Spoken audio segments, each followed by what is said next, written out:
Good morning and welcome to Motivational Monday. I'm Sharon Andrews. I'm the founder of Step by Step Listening. And today, or this month, we've been talking all about time management. And the subject today is the parking process.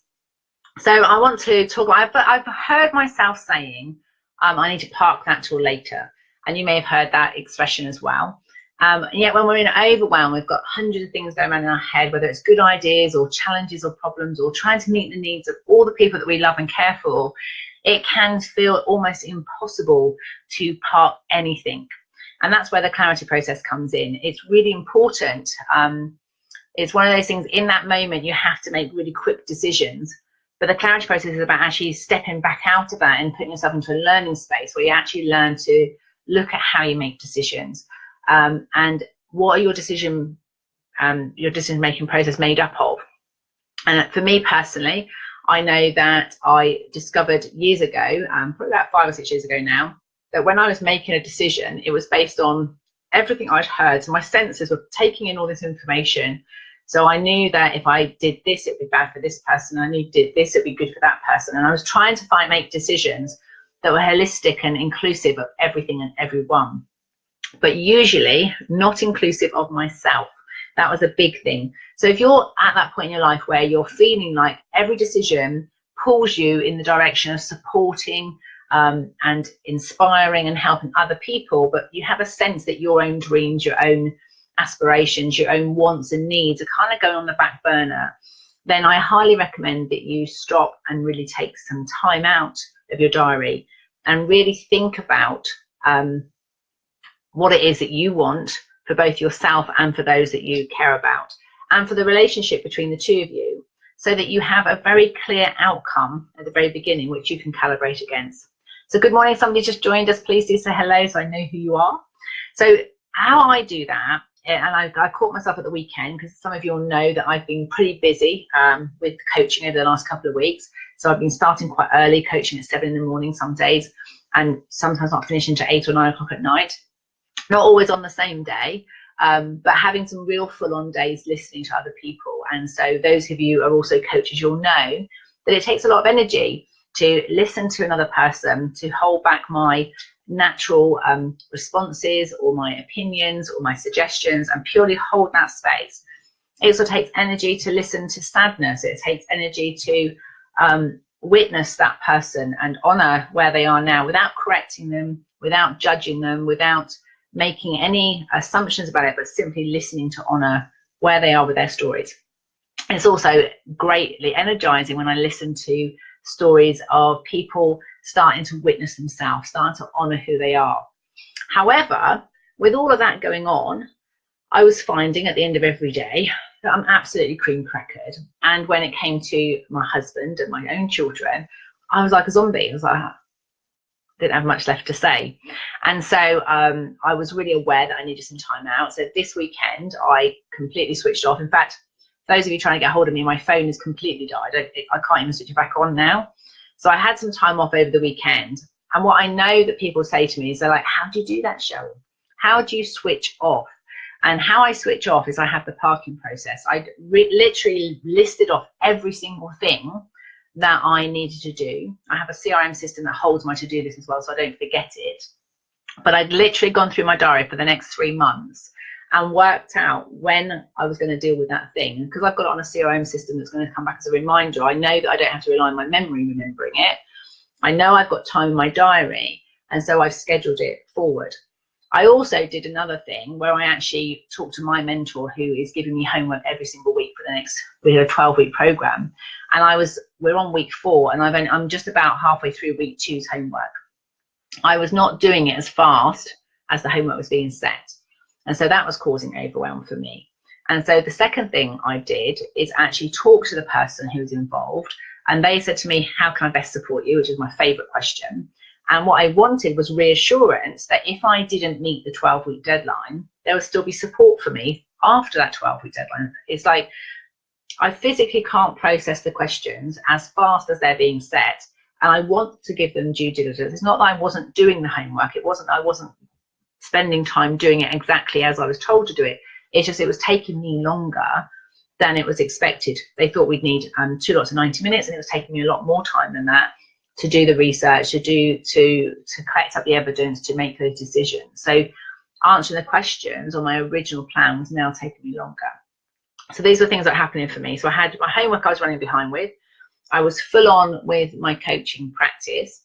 I felt like I didn't have much time for my family. I was really wanting to do physical exercise and fitness, but mentally was tired and was feeling like I was running out of time. I wasn't really running out of time. I was feeling like I was running out of time. And then on top of that, we've got GDPR here in Europe. So there's a whole load of stuff I need to do in terms of my online presence, make sure my data is secure and it's all in the right places to meet that from a compliance point of view. And that's 25th of May. So time was running out for that. So lots of things that was going on in my mind that externally, so the government, I put in the deadline the 25th of May. My coach, I signed up for a program and I committed to 12 weeks, and that felt like the time was running away. And all the time I'm in that state, I can't think clearly. I cannot make good decisions and I cannot use the time. So I could have worked all weekend. I could have taken my laptop away with me in Cambridge, and I could have got up early and left everybody else sleeping, and I could have worked on stuff while and I could have stayed up late after everybody else had gone to bed. That would have been possible, but the truth is all I would have achieved is being more tired, and I may have got rid of a little bit of my to-do list. So the parking process was about actually going, okay, when am I going to deal with this? Asking that question, when can I look at this next, in a calm, collected and focused way. And so I was able to block out my diary for Thursday this week. And I've got some other diaries. So this week I'm focusing on getting the GDPR done, because I need to get that as a legal requirement sorted. I then went forward in my diary knowing that the 3rd of July is the end date of this 12-week program. And I was able to book out 2 days in my diary where I know I can spend 2 solid days working through the homework that we've got. And actually I will be more effective in those 2 solid days, and I will be trying to do a couple of hours here and there during the week. So parking for me is about going ahead in your diary and going, when can I do that? But something happens before you park, get the parking process work. I know already through reflection of what's worked in the past, through taking time out and modeling, when I work at my best, that's like what? If I'm looking at when I'm living at my best, that's like what? I know what my rhythm is. And I know that for this kind of work, the GDPR, I'm better having a whole day allocated to it. I know for this kind of reflective work and creating content, so when I'm writing or I'm producing stuff, I need much larger chunks of time. Now, I may not write for the whole day, but getting up knowing I have not got to meet the needs of a client, or I can say to my family I'm not available, that means I can get up, I can eat when I need to eat, I can exercise when I want to exercise, and I can get my brain really working to be the most effective and most efficient. So because I know how I work and what I need, I know exactly what time I need to park out of it. And then the other things on my list, I can actually just go through and do a quick check. So if I don't do that, what happens? And I've got something on my CRM system that's got 72 days out of date. And actually, I'm looking at it and I know it's not going to stop me doing a good job with a client. It's actually some notes I haven't written up and put onto the CRM system. I've still got the notes in writing, so it's not like I can't work with them. When I work with the client, I've got them written down.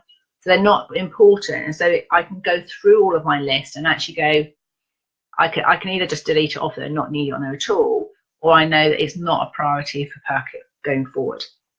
So what I'd love to know from you today is, when you're in overwhelm, what's the first thing that you do that works for you to park the stuff that you can't handle right day to day? So people talk about this as like, how do you switch off?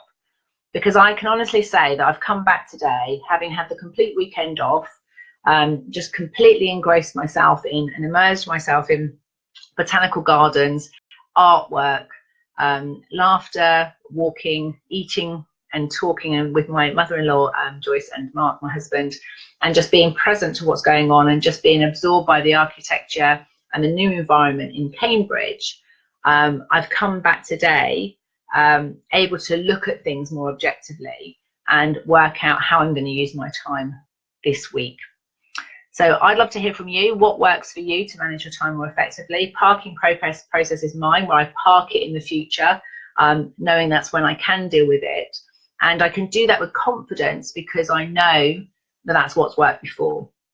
If you're struggling with that, then please do bear in mind that the reason why Karen and I run Make It Happen days is because what we do know is human beings, particularly if you're used to serving other people, it's really easy to say yes to others but not to yourself. And so something I heard on Friday when we did the Make It Happen days, the clients come online with us first in the morning.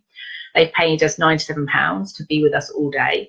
But they come on and we do a setup process. They commit to what they want to achieve in the day. Then they go off in their own office, their own space, get on and do it. And they check in at lunchtime, coffee breaks if they want to, and they check in again at the end of the day. But they have told their family that they've paid for this support, and what I heard is everybody was setting boundaries and setting expectations. Now, sadly, rightly or wrongly, we do tend to be better at setting those commitments and doing it if it's for other people. We're going to let other people down. So if you know that's your motivator, that's what works for you, then do that. Use a coach, commit to yourself, or take yourself away from your normal environment and give yourself chunks of time to actually work on what you want to do. If Make It Happen days are of use to you, I will put a link below to tell you where the next one is, which is on the 4th of July and the 26th of October. If you want a physical space away, then do check out Clarity and Confidence Retreats. We've got some more at the middle of May and June and July before I close for the summer in August. So there are times for you to get out and have that time to turn your overwhelm into clarity. Julia, lovely. Oh, hello, Julia. Lovely to see you. Haven't spoken to you for ages. So today was all about the parking process. Hopefully you can go back on the video. I'd love to hear your thoughts and comments. What works for you to park stuff that you can't action today? This is all about turning overwhelm into clarity. I'd love to know what works for you, because I'm talking about what works for me is going through my diary and chunking times out, but it's also about going back over what's worked. I don't know how much time to book out if I don't know what's worked for me in the past. So it's all about my decision-making process. It's all about how I spatially perceive time. Often when we're overwhelmed, we might say things like, I can't see when I'm going to get that done. And so you have to physically stop and map it out. It might be post-it notes on a big board, or just to better physically see it. It's often not easy to see it when we just look in our diary or just look on our online diary. The space is too small for our brain to make sense of the space, and therefore we can start to feel closed in.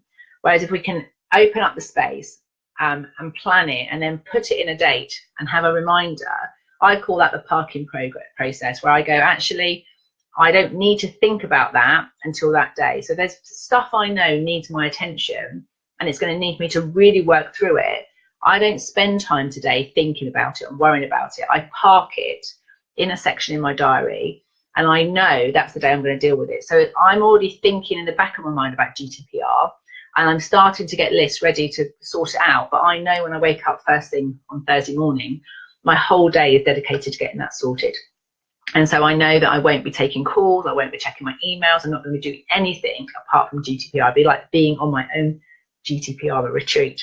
And that's what people get when they come and work with me. When they come to work with Karen and I on Make It Happen days online, or they come to the Clarity Retreats, they are giving themselves permission to shut everything else out and focus 100% on that one thing.